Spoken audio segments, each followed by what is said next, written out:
Good morning, family. I am London Weeks, and welcome back to Kingdom Conversation with Bishop O and LBZ.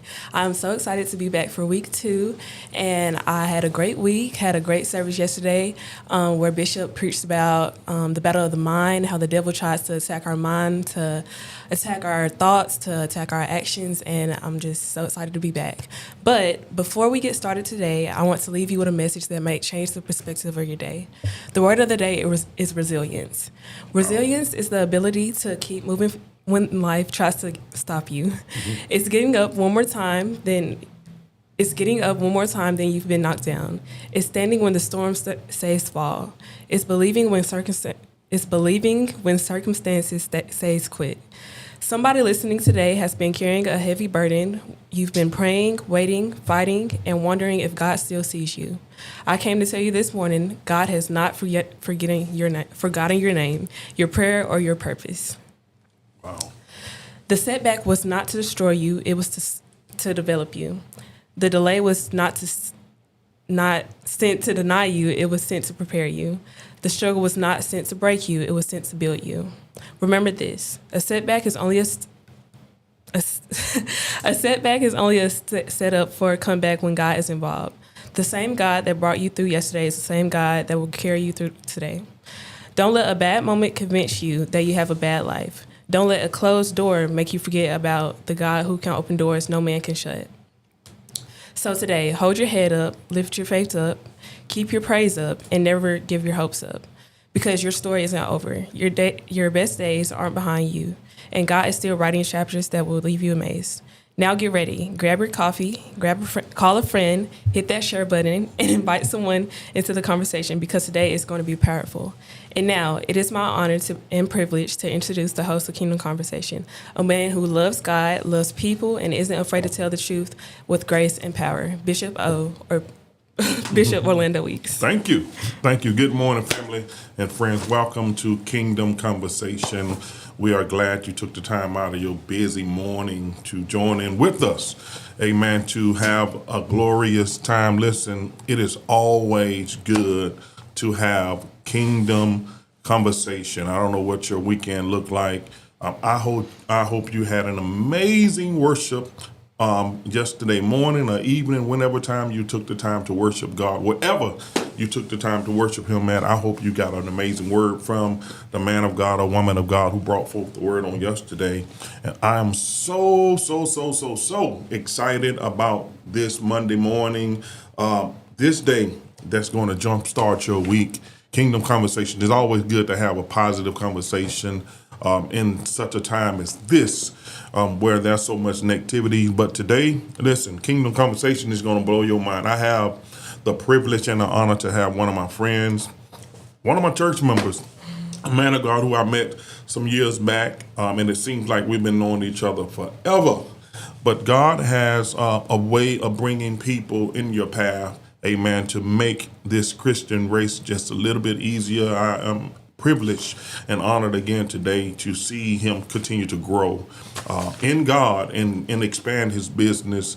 An amazing father, husband, man of God that knows the word of God and lives the word of God. And one thing I can say about this man, if you are dealing with something coming around him, it won't last long. He think his job every day he wake up is to make someone smiles.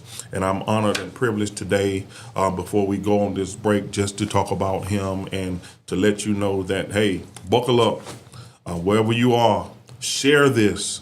Let somebody know Kingdom Conversation is on. Don't just look at it, share it to somebody else. So you don't know how this conversation is going to help somebody. But this one thing I do know is going to help somebody. So listen, please share this right now with somebody that you know wants to hear positive talk and encouraging talk. And because one thing about Kingdom Conversation, you won't just hear the good, but you'll hear the bad and the ugly as well. Because most of the time, we only see where a person, where they are now. You want to know the story behind it because you may be where they came from. And you need to know that God is able to bring you out of it. So listen, buckle up your seats, get ready for Kingdom Conversation. London has a couple of more words that she wants to let everybody know to be on the lookout for these people. Please deal with them, shop with them.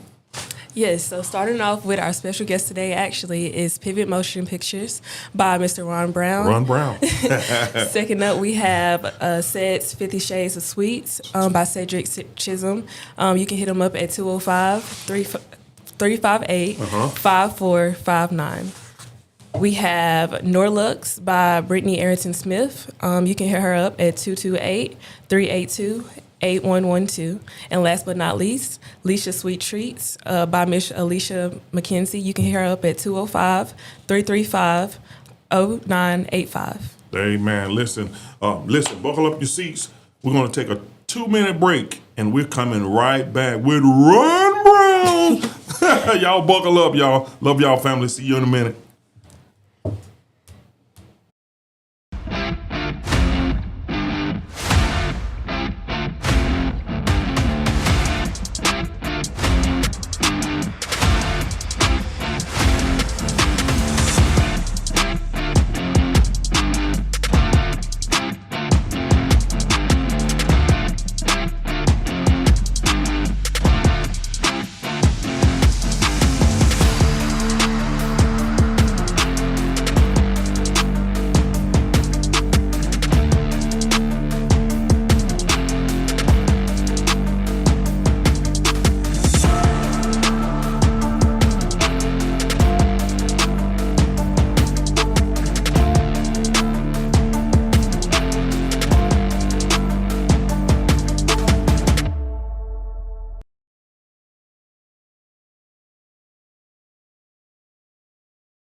Yo, family, we are back. We're back. We'll talk about the rest of it later. I am so happy today. Listen, I have this guy, Ron Brown, and I want him to introduce himself and let the people know who you are, man. Let the people know who you are. Talk about yourself for a minute. Well, look, first of all, I'm honored to be here. You understand what I'm saying? And so I got to be truthful. I've done interviews with everybody all across the country, and for some reason, I got nervous about this one right here, Bishop. I don't even know. I don't even get nervous about doing no interviews. I could jump in front of people, but I was like, so I get in the car, drive here. I said, don't listen to no hip hop. Don't be turned up. Don't be too turned up now. Don't know none of that Jeezy. Get your spirit right. I had to pull it on down. You Yeah. understand what I'm saying? I had to listen. Lord, deliver me. I had to hit something. I had to let it get in my spirit. You Yeah. understand what I'm saying? Because if I didn't, this thing went out the wheels real Oh, quick. I'm glad you had used wisdom. I learned that I had to, that 49-minute drive. Uh-huh. It was me and Jesus. You understand what I'm saying? I had to go ahead and reflect on my life so I could just be very transparent and honest. Well, That's what we want. that's it. So my name is Ron Brown. Man, I'm blessed. Let's start with that right there. Yes. I live a very, very blessed life. I'm a proud 2016 graduate of Birmingham School of Law. That's one of my crowning achievements in my life. That right there. I'm a father, man, and that's challenging at times because something wrong with my kids. But we ain't gonna talk about that right now. We trying to. I've been married for 19 years to a lovely wife. Beautiful. I ain't gonna lie. My grandfather always said, when you marry somebody, let it be easy on the eyes. Yeah. She easy on the eyes. She man. easy on the eyes, But she hard on your life sometimes. She hard on your life, but she good. But man, I have been blessed to do so many things in my life. My wife always says I'm like an onion with layers. The different things that I've been done, man. I've been in the legal community since 2010 here. I've been blessed. I worked with Alexander Shenard, personal injury. I worked with Chestnut Sanders and Sanders in Selma, Alabama. Right. I've had a great run. I'm also the CEO of Pivot Motion Pictures. That's something I'm really, really excited about and passionate about right there. Yeah. That's like a lifelong dream as a kid. We got some great news. I'm gonna break it on this show right here. So we getting in. We're gonna get a little. I'm gonna tell you a little bit about me, just a little bit. What you want? This is first. This is breaking news. This is breaking news. Well, look at this. They say, look at God. Kingdom Conversation. The Kingdom Conversations. We get it first. What you guys are looking at right now, I am now the CEO of Pivotal Distribution. Wow. And so what does that mean? You said, what does that mean? Was he distributing cars? What does he do? We are the first distribution company for streaming movies in the state of Alabama. Look at God. Nobody else has that. Wow. Nobody. We inked the deal. It's phenomenal. My partner, Rob Johnson, who was instrumental in us getting this far. And it's just a combination of 3 years in this business and what it's done. It really leapfrogged us from where we wanted to be. Normally, you got to be in the business for 7, 8, 9, 10 years before you're able to be at this state where you can do distribution and monetize other people's movies. But God did. You know what I'm saying? It worked out. So that's what you're looking at, right? That's big news. We will be able to get people's projects here in Alabama and all across the country. Right. And we will be able to go ahead and distribute them, put them on Tubi, put them on Fox Soul, put them on Peacock, put them on all these various Amazon Prime. We can put them everywhere. And we can allow people to monetize their projects. So what is monetize? We can allow them to make some money off their visions and what they had and what they've been able to do. So I'm really excited to break that here. Right. I had a publicist, Jadon and Co. We're going to be doing this tour thing. She got me going all throughout the city over the next few weeks where I'll be talking on Talk Alabama, different things like that. Right. But it's here.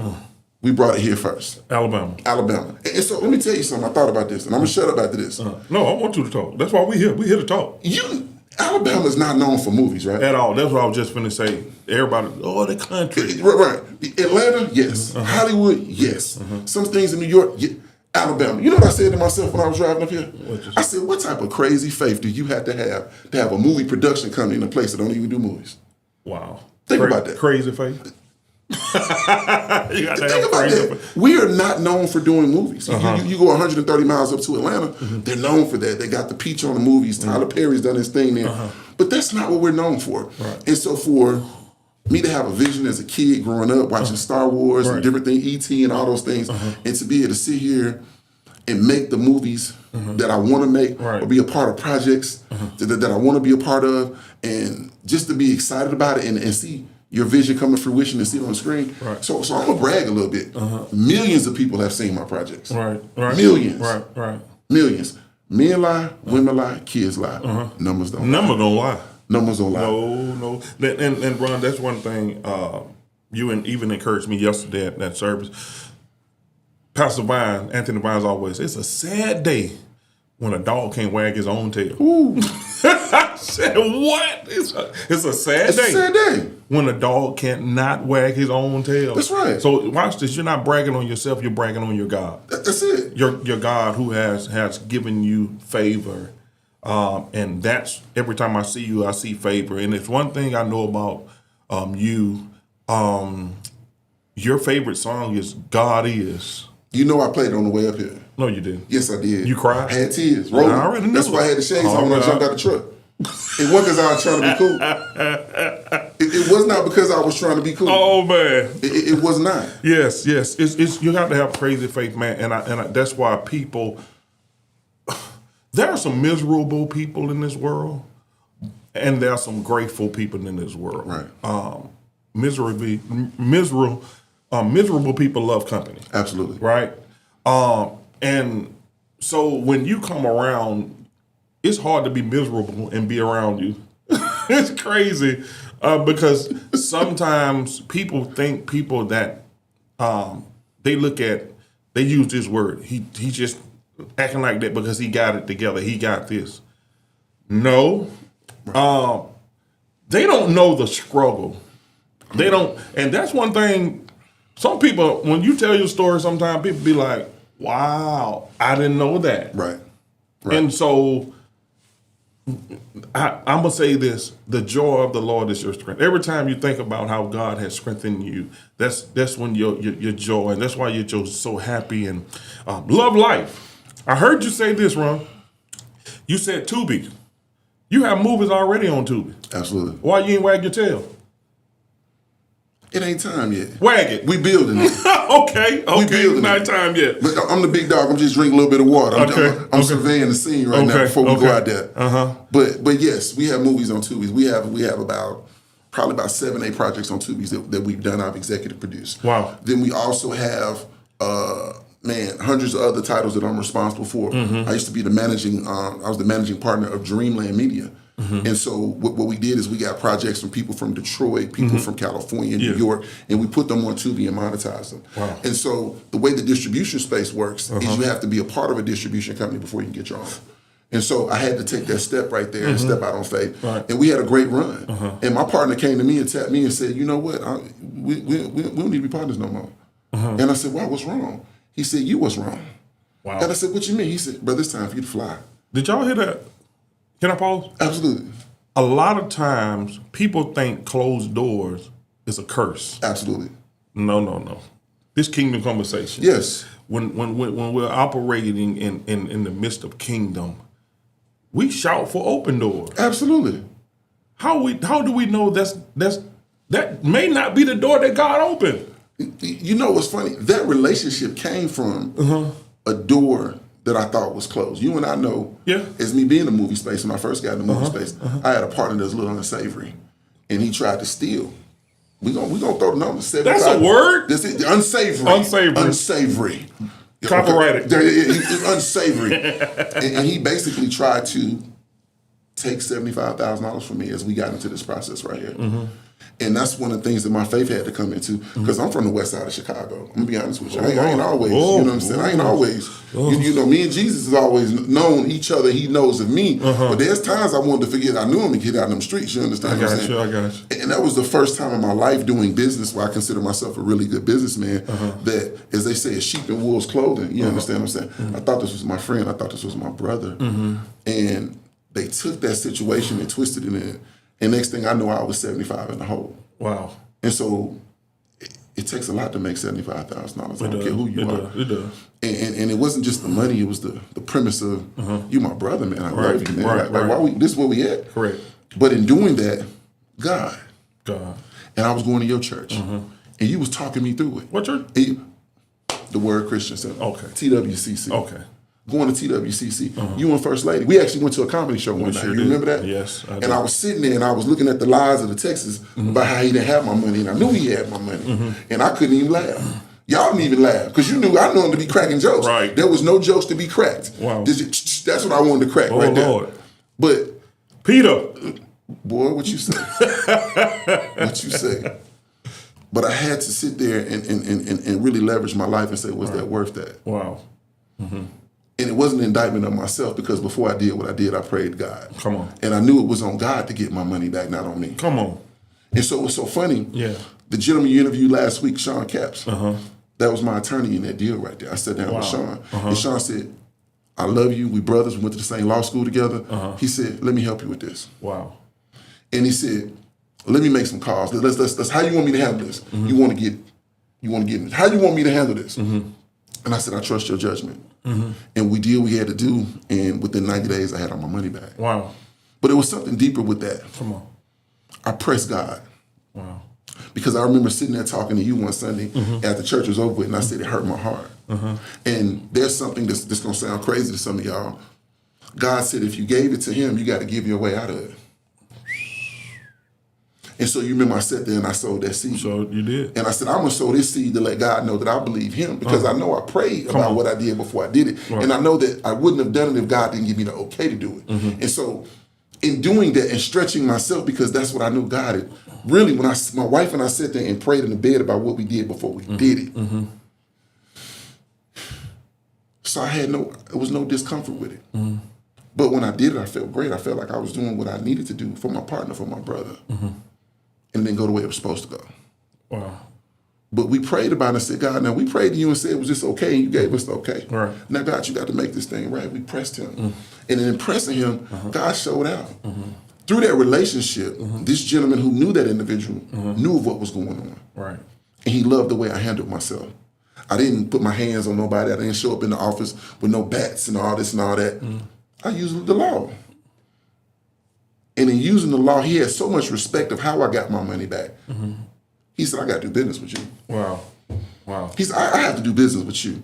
Because the way you handled this situation and what you did, you didn't go all in the media, you didn't go crazy. Wow. You went ahead and said, you know what? And I told him, I said, God gonna take care of this for me. Wow. And when he saw God take care of it for me, he said, I gotta be in business with you. Wow. And that's how we got to be a part of Dreamland. Oh, wow. So people are always watching. They're watching how you conduct yourself. They're watching how you do what you do. And that's been one of the most powerful shifts I've had in the media space in the last 2 years. Wow. Because now we have pivotal distribution. And so everybody was why name Pivot. It's me pivoting from the law space. Wow. Pivot Motion Pictures, we're pivoting, we're changing things. Pivotal distribution. It's just a pivot. We still doing what we got to do there, but we're pivoting to other things because I see something else on the horizon. And I want to go ahead and just take it to the next level and take my family to the next level with it. Wow. Y'all listen, we're about to take a break. You got to hear the rest of this conversation. We got you where we want you at, but you do not want to miss. While you're taking a break, hit that share button. Let somebody know Ron Brown is on, and he's sharing his story.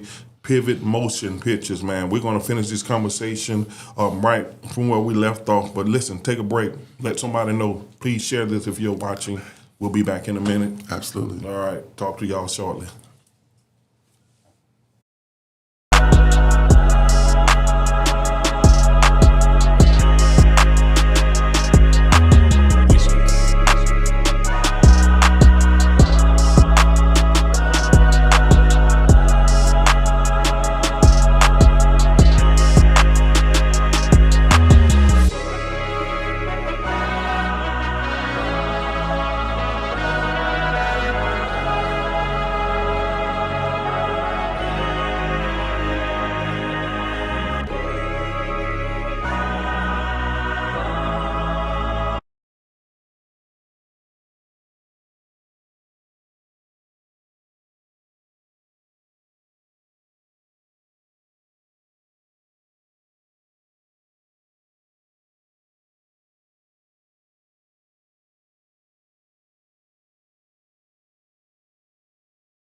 All right, cool. We're back, family. Back with Ron Brown. Thank you. He has an interesting story. Ron, a lot of people have met you in this area now through ministry, your comedy shows. Man, they learned about your movies. They met your family. And we was just talking about, man, your ups and downs. We was really talking about the pivot. Absolutely. Yeah, keep going where you were with that before we get to the next one. Life is really, really interesting, and I've learned to just pay attention to it and be intentional with it. I'm 51 years old. 51 years young. Come on, that's the word. My mother died at 48. Wow. I was 27 years old, only child. That was one of the toughest things in my life that I ever had to endure. Just to hold that white casket and put in the back of that hearse right there. The most painful, traumatic thing in my life I could ever imagine. And she died at 48. Wow. And for me at 48, that was an awakening for me. That's how this whole movie thing began. It was like, my mother was 48, and this is as much life as she lived. She lived a great life. But I was 48, like, there's got to be more. Got to be.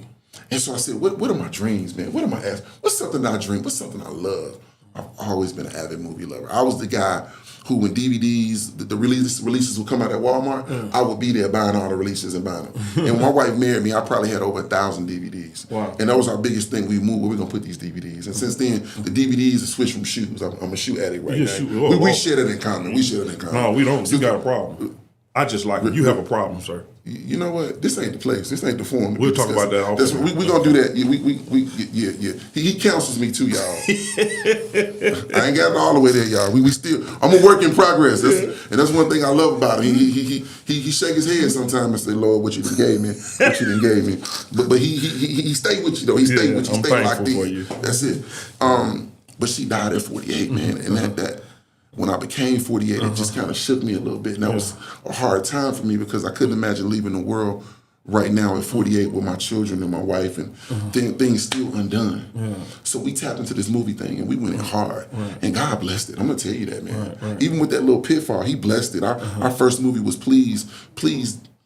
We spent $100,000 on that movie. Wow. We made $107,000 in 6 days of that movie being on Tubi. Wow. That movie still makes me money to this day. Please was crazy. It was insane. It was crazy. So for the church group, if you go see that, look, it's entertainment. Okay? Right. Yeah. It's entertainment. But it has a lesson in there. If you're out here playing around with these women harsh now, something will happen to you. Right. Okay? Right. And then we went ahead and did the comedy special, Finally Famous. And I'm gonna tell you something, the support of TWC when we did that was amazing. You and your wife, First Lady, best friend. I call her best friend. Best friend. I'm my best friend. The support you guys gave me in rallying everybody from Chilton County, everywhere, to come out to this show that we did at the Red Mountain Theater was phenomenal. I remember standing up there saying, "Hey, y'all, I want to send a shout out to my pastor." And for everybody, his pastor here? Front row? And that's his pastor here? Yes, sir. And the whole church came out to celebrate us, and that was successful. And we put that on Tubi with comedian Special K, who's on the Ricky Smiley Morning Show every day. Right. And we blew that up. That's right. And then we shot one with Marvin Hunter. You guys came and supported that even bigger. Y'all came out. Y'all had Gucci, Louis, Fendi. Y'all had every design on in the world up in there. I said, these church folk got money. These church folk, they blessed. The Lord is kind. The Lord is kind and good. But they came out and just supported me on such a level. And this ain't no ordinary church, man. Wow. And I thought about that this day, and I'm look, you gonna give me Camden on here. We ain't gonna look. I ain't holding no punches. I'm too big for somebody who want to fight. And I ain't gonna fight you no way. I'm gonna bite you. I ain't fighting nobody. I'm got too old to be fighting and wrestling around with somebody.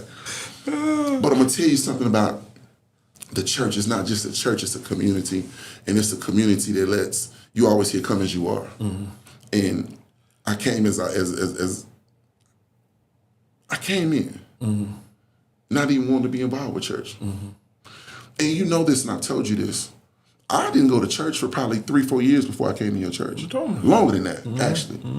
My wife belonged to a church, and she was one of the head singers at that church. I'm talking about the big screens, and she's singing, and every Sunday, she a celebrity. You know, they stand up there, "What you sang moved my heart and my soul.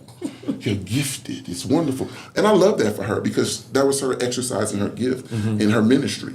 But for me, church was, I was sitting in the church like, man, this ain't for me right here. And I didn't like it.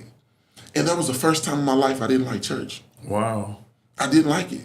And it's not an indictment of the people. Maybe it's an indictment for where I was mentally. Maybe I was sick. You understand? And that wasn't the place for me to get healed. Maybe that was it. A lot of people does that because sometimes people transition to another ministry, and I've dealt with pastors that says it hurts them, and sometimes the hurt is, man, I didn't pray for them, I didn't done right by them, I didn't gave But man, I've learned. I was talking to Bishop Jonathan Woods, and he's be guest next week, and he said one thing.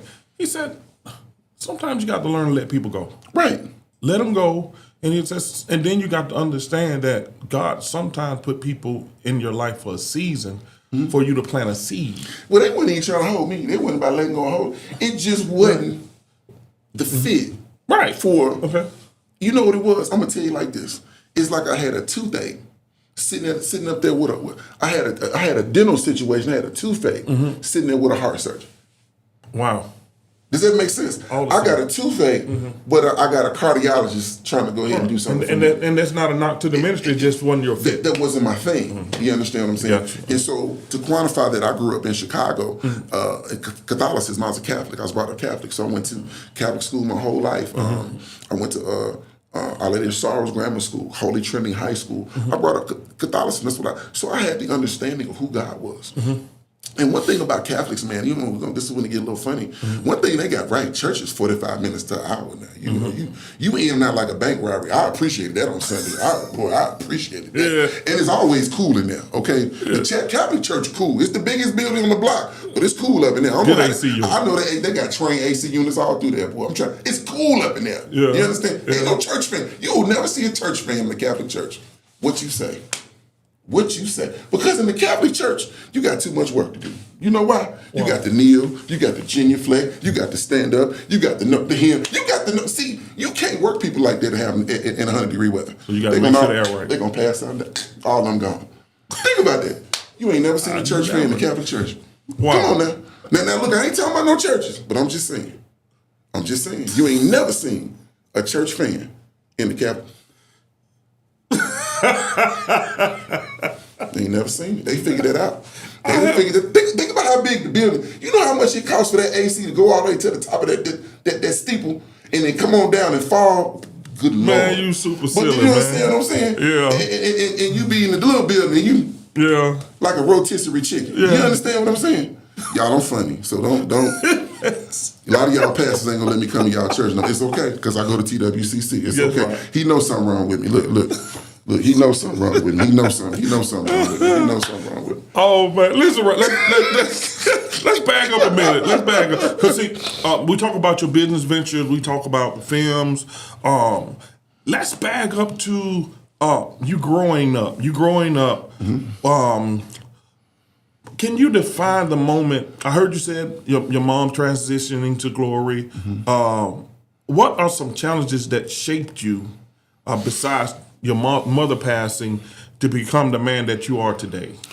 You know, I grew up poverty. That's just what it is. We was poor and didn't really know it, if that made any sense. Who you gonna do? You understand what I'm saying? Because my mother always found a way. Who you talking? You understand what I'm saying? I know what it feels like. And so, my mother was a housekeeper at Rush Presbyterian St. Luke Hospital. But she wasn't no ordinary housekeeper because she said, this is what I do, this ain't who I am.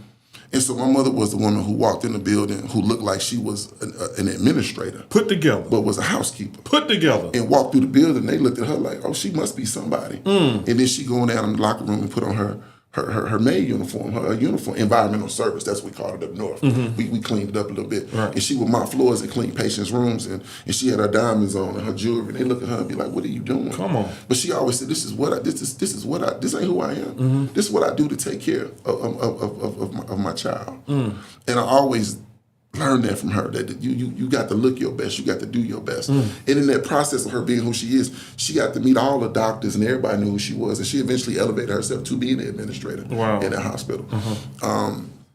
But we grew up with nothing, and so I grew up in a situation where I saw the wrong things to do. My uncles was drug dealers, they was pimps. I grew up in that. People talk, I grew up with the drug dealers and the pimps and being on the west side of Chicago. I can remember being a young man saying to myself, Lord, just let me live to 25. Wow. Because I knew nobody who was 25. Wow. And I saw people get incarcerated, and I saw what drugs did. And I saw that some people felt like that was the only way out for them. But you know what? Once again, going back to watching TV, right, movies. Yeah. And I would always say, there's a song, this can't be life. It can't be. This can't be life. Yeah. And so I always told my mother, as I grew up and I lost a lot of friends to drugs and gangs and going to funerals and when I was a young kid. Yeah. And I always tell my mother, and I was only child, I said, I can't wait to graduate to get up out of here. I can't, and I didn't realize that hurt her too. Because to hear her baby just wanted to leave, I was like, I gotta go. I said, Mom, if I stay, they're gonna kill me. Let me ask you, because I grew up in Pritchard, Alabama, one of the roughest places on the planet. Right. Man, I had Bloods on one side, Crips on this side, and folks on the other side, drug dealers, this and that. But amazing people now. Yeah. And how I know how I did, how I protected myself not to fall into. Right. What was the what defensive mechanism did you use to say, you know what, I own a part of that? There was two things.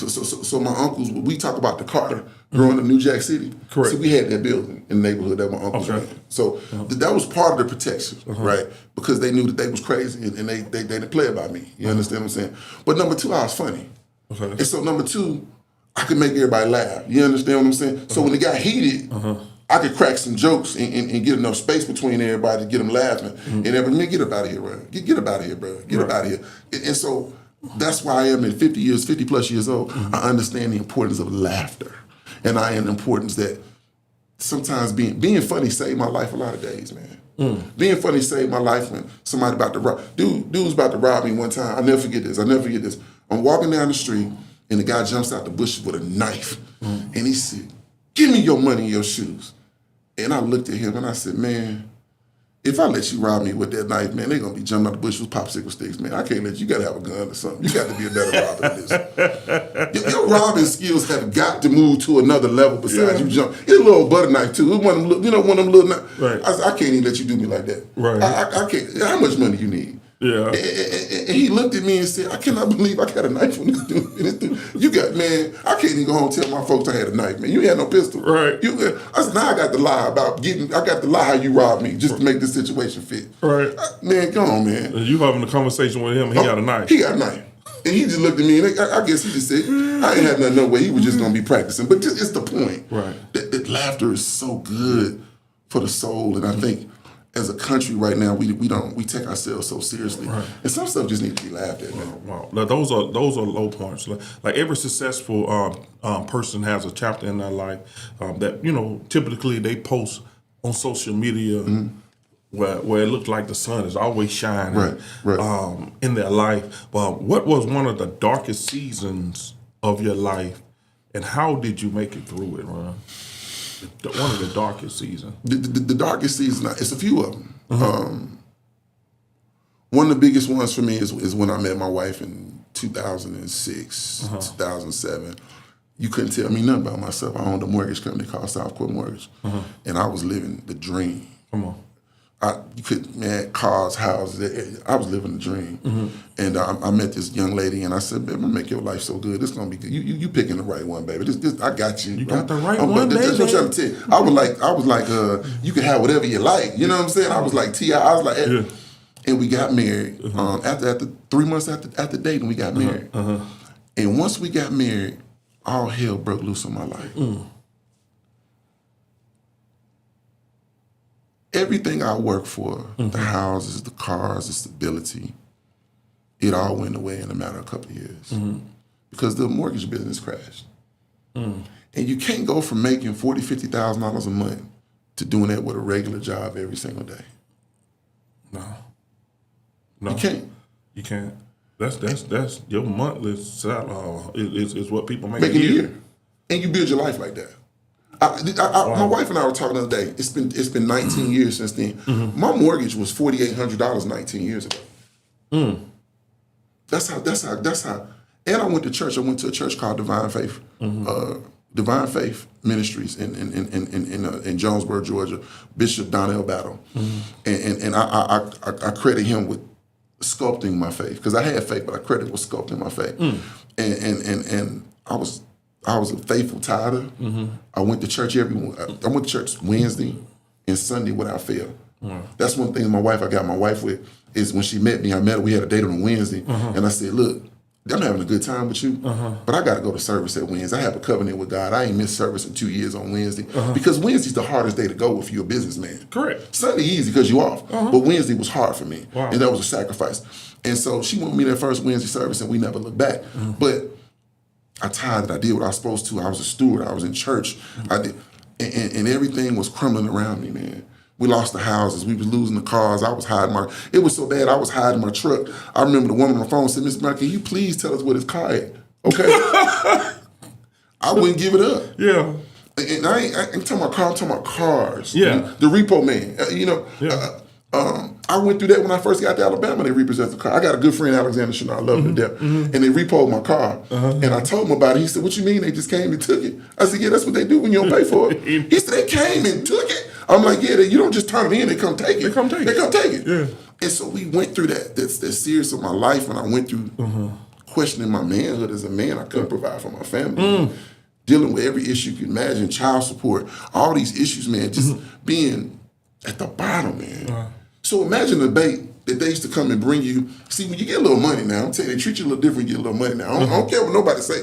People sit there and talk about having money is a bad thing. No, the love of money. Yeah. The love of it. Yeah, but having it is good now. I'm trying to tell you something. Right. The same bank that I would call my banker and say, "Hey, look, I need to get $5,000 for the weekend." They would come to the car and bring me my money. And bring me the little slip and I sign it. That's money. That's when you That's got having it. some good money right there. Wow. But imagine when that bank account ain't looking like nothing. The same bank that they used to do that for me, I ended up getting a job and having to clean that bank. Wow. I used to put the vacuum on my back and go ahead and clean that bank because Were it's a job. some of the people that Yes, it was BB&T. they used to bring They you. was used to me pulling up with the big Escalade, and I was all. Let me tell you something about this. Always be kind, no matter what you are in your life. I always was kind. Don't ever I feel never like felt you- like I was above anybody. Right. But to see me go from the bank that they was giving me, I had thousands of dollars in, to be at the point that when they was leaving, I was coming in with the keys to go ahead and vacuum the bank. But I'm gonna tell you what they said about me. Tell me. This is the cleanest this bank ever been. Wow. Integrity with everything. We gonna walk it out. And my wife would sit in the car and she would take me. We had all the BB&Ts up in Georgia, this part of the South Side, and I would go to all of them. So the same place where I was the man, I was the cleaning man. Wow. And so I did it with integrity, and I got more and more branches, and we went through that, and I did security work at Verizon. You know what I'm saying? All these things that I had to do. At one point, I had 3 jobs. I was a recruiter at Atlanta Christian College. I was doing security overnight, Wow. and I was doing ministry on the weekends, man. And I had nothing. We had nothing. It got so bad, we decided to walk away from one of our homes. Wow. The big one, we got out of that one, thank God. We had a smaller one. And my wife said, "I can't do this no more. This stressing about this mortgage. They talking about eviction, this, that. It's not eviction. They talking about foreclosure. I can't do this." My wife's like, "I can't do this." My wife just kind of gave up. She said, "Let's just walk away. Let's just start over." Wow. And so it was so bad, we got ready to move from that house. Wells Fargo called us and said, "Hey, y'all can stay. We're going to work out a payment plan." My wife said, "Don't want it. We getting out." And we left. And in those times, man, we had no money, man. I remember my wife having our son, and the mortgage was due. And we had to go pawn all her jewelry to pay the mortgage. Wow. So I tell me about being broke. I remember getting all the change and going to McDonald's and counting 10, 15, 20, 30. I remember doing that to buy me a burger. At McDonald's. At McDonald's. Love the dollar menu. You understand? Yes, sir. Boy, intimately and loving it. Right. I'm loving it. Listen, man, the faith through the fight. People, listen to this. As a Christian man, how did your faith hold up when life wasn't making sense and it seemed like your prayers were going unanswered? I told you this the other day. I got heavily involved with my church, and I got ordained as an elder. And when you start to really step into ministry, you start feeling like your life should be getting better. It actually gets worse. It gets worse. And so I can remember getting ordained and getting these accolades and being ordained as elder and feeling good about myself and feeling like, okay, God, we on the right track. I done really gave my life to you. I done really committed to you. I know I'm broke, but I know you're going to fix it. You're going to take care of it. I know the prayers of the righteous. You understand what I'm saying? Come on. And you're going to do this thing for me. We're going to walk it out. And I remember being ordained and my wife singing beautifully at the service and coming home that night and our lights was out. Just had a glorious time in the Lord. The Lord with a T. With a to T. the T. Yeah. And go to the house and the lights is out. Wow. I got the certificate. I told you the braided cross with Yeah. the. They didn't see him walk in the light And that night, did they? ain't no light. Nobody knows. The trouble. I've seen. And I can remember saying, God, I hate you. Wow. I was like, wait a minute, man. When I had money, I tired it. You gave. When I had money, I did what I was supposed to do. I got married. I ain't in the streets with a whole bunch of women. Right. I got married. I've always given you the glory for everything I got. Right. I've always just gave you and said, you my God. I never took credit for my success. I always gave it to you. I always said, hey, man, you got a nice Escalade. Man, God did that, brother. I was saying God did before they knew what God did was. Come Before on. DJ Khaled made it famous. Wow. Man, God did that for me, man. Yeah. Man, went to church faithfully. Yeah. Wouldn't even date a girl in the church. Wouldn't touch a girl in the church. And I was singing, man, I'm kind of cute now. I ain't gonna lie now. I'm doing some things now. Kind of cute. Wow. I had it together. Wouldn't date nobody. Wouldn't just doing. And got to the point in my life, the mortgage industry crashed, and I lost everything I had, and I had nothing. Wow. And I had nobody because my mama was dead. My daddy wasn't about nothing. And I'm going through this life by myself, and now I'm married with a woman, and I'm trying to do, I'm doing it right, and everything that went wrong in my life. God, I don't like you, man, because you took from me. All that time money, if I'd have saved all that time money I had, I'd be all right right now, Bishop. I'd be okay. Wow. This wouldn't be so bad. This wouldn't hurt so bad if I didn't believe in you so much. And you told God all I that? told him that. Told that joker, leave me alone, man. You know what? When I was in the strip club throwing money, the devil looked out for me better than you did. Wow. Told him that. Wow. God don't talk to me. You playing. I see everybody else getting blessed. I see all these people getting blessed. They don't honor you like I honor you. They don't believe you like I believe you. And you blessing them, and they doing all this, and they do. And I can't even feed my family right now. Wow. Man, I'm done with you. I'm done with you. Wow. Listen, we there. We gonna take a break right quick. You got to tune back in. Remember what he said. A lot of us have been there before in our life. You probably said worse to God. But stay tuned to hear what his bounce back is from this, y'all. We'll see y'all in about 1 minute. Y'all take a break.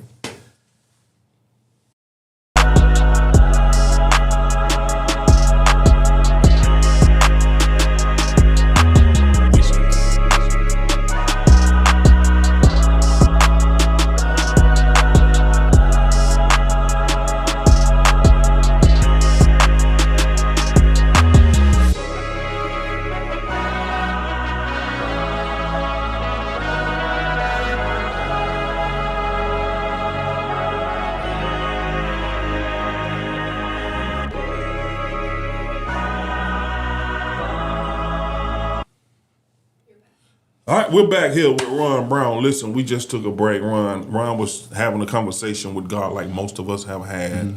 Ron, finish that conversation, man, when you was telling it. Well, I'm gonna tell you what happened. Some things happened in that time where I wasn't being bothered with God. He still was bothered with me. And there was something I saw. There was a guy by the name of Barack Obama running for president. And I was looking at this guy, and I said, he ain't gonna win. There ain't no way America gonna let this dude win. This ain't gonna happen. And he won. And I said, oh, I don't know everything I think I know. And he had a book called Audacity to Hope. Audacity? Audacity to Hope. To hope. And I started reading about Barack Obama, right? Reading about him. And he had figured it out, went to law. He basically went to college, came back to Chicago to become a community organizer. And he was struggling because he couldn't really organize like he wanted to. And somebody said, hey, man, you need to go to law school. You need to become a lawyer. You become a lawyer, people listen to you. And so he started that journey. He ended up going to Harvard, going to law school, man, and boom, he became the president. There was another guy, Reginald F. Lewis. Reginald F. Lewis is the first black billionaire. The first. People don't even talk about it. They say Bob Johnson. Reginald, he went to law school. Went to Harvard, boom, there you go. I started telling my wife, maybe I need to go to Harvard. We ain't got two nickels together. Ain't no way we going to Harvard. Because I ain't got no more faith like that. Yeah. But the shed moment was, it was New Year's Eve. And I said, God, I've been mad at you for a long time. I ain't got no business being mad at you. I'm still here for a reason. Wow. Because there was one point I really thought about committing suicide. And that humor comes in once again. And the devil's on one side and the angels on the other. I had two devils. The angel was off for me. He wasn't even doing that. It's two devils. Two devils posted up. And the one said, go ahead, jump. We used to have this condo off 400 in Atlanta. And he said, I went up to the balcony. It's like 12th floor or whatever. And the devil's like, go ahead, jump. Your problems will be over. No more 1-800 numbers, no more calls. This will be over with. Wow. And the other devil jumped and said, yeah, you go ahead and jump, but as unlucky as you is right now, you're going to live and just be in the wheelchair, wheeling around. See, laughter, and pulled him back in. Come on. I told my wife that she was so devastated at me. She said, don't you ever think nothing like that. It ain't never that bad. But we'll fast forward. I said, I'm going to go to law school, man. And how I came to that is I went to sleep New Year's Eve night, and I woke up that morning, I looked at the mirror and said, okay, God, I'm going to listen to you, and you tell me what you want me to do. And he said, what's the greatest thing that you could ever imagine doing? And I said, being a doctor. I don't want to be no doctor. I don't like blood. And then it said, you always wanted to be a lawyer. You always wanted to go to law school. And so we started that mission to go to law school. That's how we got in Alabama. And I applied, I got in, and I used to drive from Atlanta to Birmingham 3 nights a week, and we got here and we moved here, and then he connected the dots. Right. I ended up meeting Alexander Shinar, and there's a story with that where I told my wife, I said, that's gonna be my best friend one day. My wife said, oh, you're such a dreamer. Fast forward a year later, we were sitting across the table having dinner with her. And he was like, this guy has become one of my closest confidants, and this is my great friend. Wow. And that, we've been friends for 13 years. I love him, and the things he's done for me, but I know we're running short on time, but that was my moment, man, with being at the bottom where I had the audacity to hope for something better. Wow. And then going through that law school thing, man, it was struggles. I had holes in my shoes, man. You know, I look good, but if them feet went up, boy, you saw them white socks up under there. You understand what I'm saying? But I went through that and I believed. And even that, I had a job at I worked at a restaurant, man, Steak and Shake. Steak and Shake. So here I am, a grown man in my 40s, man. I got degrees and everything, but I'm saying, thank you for choosing Steak and Shake. Wow. And I became the best server at Steak and Shake. Wow. It got to the point I was making $6,000 a month at a Steak and Shake. Steak and Shake. Making more than the manager. Wow. But that's because God's favor. I found favor with God again. I told you something. You always remember this. I went through 10 years of hell to have a lifetime of blessings. Oh, boy, me and my wife shot on that one, boy. And so for 10 years, we struggled like you would not believe. People can't tell me about struggle. We got repo, we got almost evicted, we struggled, we got foreclosures. We went through it. I filed bankruptcy. I did everything that when you talk about it, we went through it. So can't nobody tell me about the goodness of God. What you say? And everything, you got to write it down and make it plain. Everything I wrote down and said that I want to accomplish. And I said, he made it happen. And I said, why did you make me go through that? I said, God, why did you make me hate you? Right. He said, son, if I didn't take you down there through that, you'd have never saw what I had for you right here. Ooh, you just You want to was see so if you'll hold empty on. and happy with where you was right here. Wow. You thought that was it? You had a mortgage. Wow. I'm going to put you in a situation you could pay for the house. That's what this faith thing will do for you. That's when you tap in and you get to your lowest. Because they always say when you get to your lowest, that's when your breakthrough coming. Yeah, yes. This listen, I'm gonna give you the rest of these 4 minutes that we have. I won't listen. What would you say to the men watching? Because we struggle. Most men would have broke down where you were. They would have been so low they wouldn't have realized that I'm so low. The only other direction I can go is up. Right. For the men that's watching right now who feels like giving up because life has hit them harder than they ever expected. I want to leave you with this too. When your story is finished, I want you to tie this in together. Right. When your story is finished, your children, your grandchildren, when they talk about Ron Brown. When you I know you told them the age you want to get to, how you want to get up out of here. 85. What do you hope they will say about the man behind the success? I want you to put all this together. Encourage the man. Okay. And what legacy, what the conversation, when they sitting up, rolling, living, and behind what you've left behind to them, what? This is my thing to men. Never stop talking to God. What you say? Never stop communicating with God. it is about the word, but sometimes you just got to talk to him. Sometimes you got to talk to him in your man voice, in your man space, and in his face. Sometimes you just got to sit there and say, God, I don't know what I'm supposed to do. I'm broken. I ain't nothing. What? But I need you. I love that song, Please Deliver Me, because I can for me to stop hurting myself. Yeah. Can you stop me from hurting myself? Talk to him. Talk to him. Just talk to him every day. Right. I talk to God so much he get tired of hearing from me. He don't know God, I what just to want say. to tell you thank you. God, I appreciate you. God, I don't know what I'm supposed to do right now. Yeah. God, I'm in this quagmire right here. God, I don't even Yeah. understand. God, I'm around these people. What do you need me to do? Talk to him. That's number one. Wow. Talk to him as much as possible about everything. Yeah. She walked past me, Lord. She had a big booty, Lord. I know I'm supposed to look, but Lord, I looked. I looked it. What do I need to do, Lord? Yeah. Talk to him. That's number one. You say what I want the legacy to be. I heard Steve Harvey say something one time. I'll never forget it. He said he went to the hospital with one of his friends, and he was talking to the grandmother, and where he said, my grandma died, can you go with me? He went with me. And she asked him, she said, do you know who your grandfather is? And the guy said, I don't know who my grandfather is. She said, you know why you know who your grandfather is? He said, why? He said, because they'll leave you nothing. Think about that. He ain't leave you nothing, so you don't know who he is. So my goal in this life right here is to build it up, to build wealth, to get my family to a point where my children's children be like, oh, the government, oh, Waldron Brown Sr., oh, I know him because he did this. I know him because he left this. I know because the reason that my kids go to college is because he worked his behind off for us to have money and to have wealth to be able to do what we got to do in life. See, that's what you want to be. Because somebody got to be that person.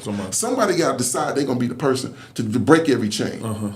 They got to be that person. Right. And so God made me that person. That ain't what I wanted to do, but that's what he put on my life for me to be. So I want my children, well, I say I want them all around the bed, 85. Cute nurse, though. Got to have me a cute nurse now, cute nurse. And I want them to be able to say, I wonder what he left me. What you think? Who he left that to? Wow. Who he left that to? Not because they're greedy or materialistic, but to know that my life was worth something and I did something with it to make sure they had something. Wow.